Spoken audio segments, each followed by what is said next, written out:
হ্যাঁ guys, welcome back to my channel. So দেখো আজকে আবার রান্না করে চলে আসলাম, রান্না বসিয়ে দিলাম। আজকে একটু ভিডিও করতে দেরি হয়ে গেছে গাইস, তো তোমরা দেখতে থাকো।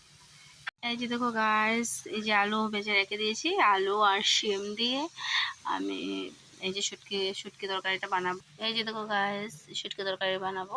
শুটকিটা কেটে রেখে দিয়েছি, আর এখানে শীতল রেখেছি, আর এই যে পেঁয়াজ কেটে রেখেছি। এগুলা দিয়ে শীতল একটু চাটনিটা বানিয়ে দেবো, চাটনি আর শীতল চাটনি আর শুটকি তরকারি বানাবো গাইস।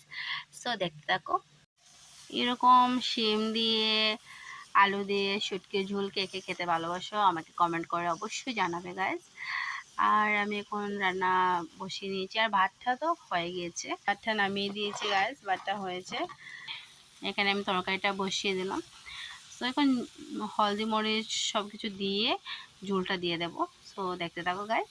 এই যে দেখো গাইস, এখানে আমি কড়াইটা বসিয়ে দিয়েছি, এটার মধ্যে আমি শুটকিগুলো ভেজে নেব। এই যে দেখো গাইস, শুটকিগুলো দিয়ে দিলাম, ভেজে রেখে দেবো।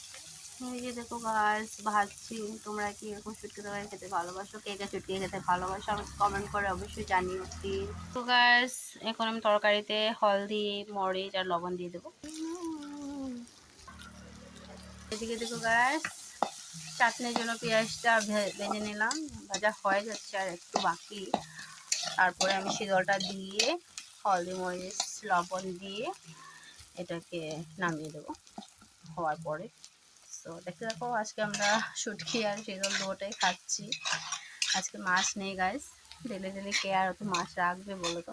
এই যে আমাদের গাছের শিম গাইস, এটা আমাদের গাছের শিম, খেতে না অনেক মতলব টেস্ট লাগে, কি বলবো তোমাদেরকে।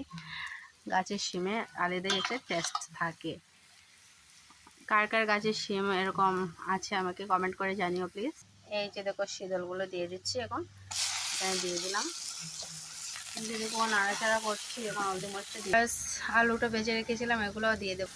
দিয়ে দিলাম, নাড়াচাড়া করার পর ঝোলটাও দিয়ে দেবো। দেখতে থাকো, মশলাগুলো দিয়ে দিলাম, এবার নেড়েছে। এই যে দেখো গাইস, তরকারিতে ঝোলটাও দিয়ে দিলাম। এই যে দেখো গাইস, চাটনিটাও হয়ে গিয়েছে। আজকের জন্য এতটুকুই। আর এই যে দেখো, আমি ভাতটা খেয়ে নিচ্ছি। তো টাটা, বাই বাই।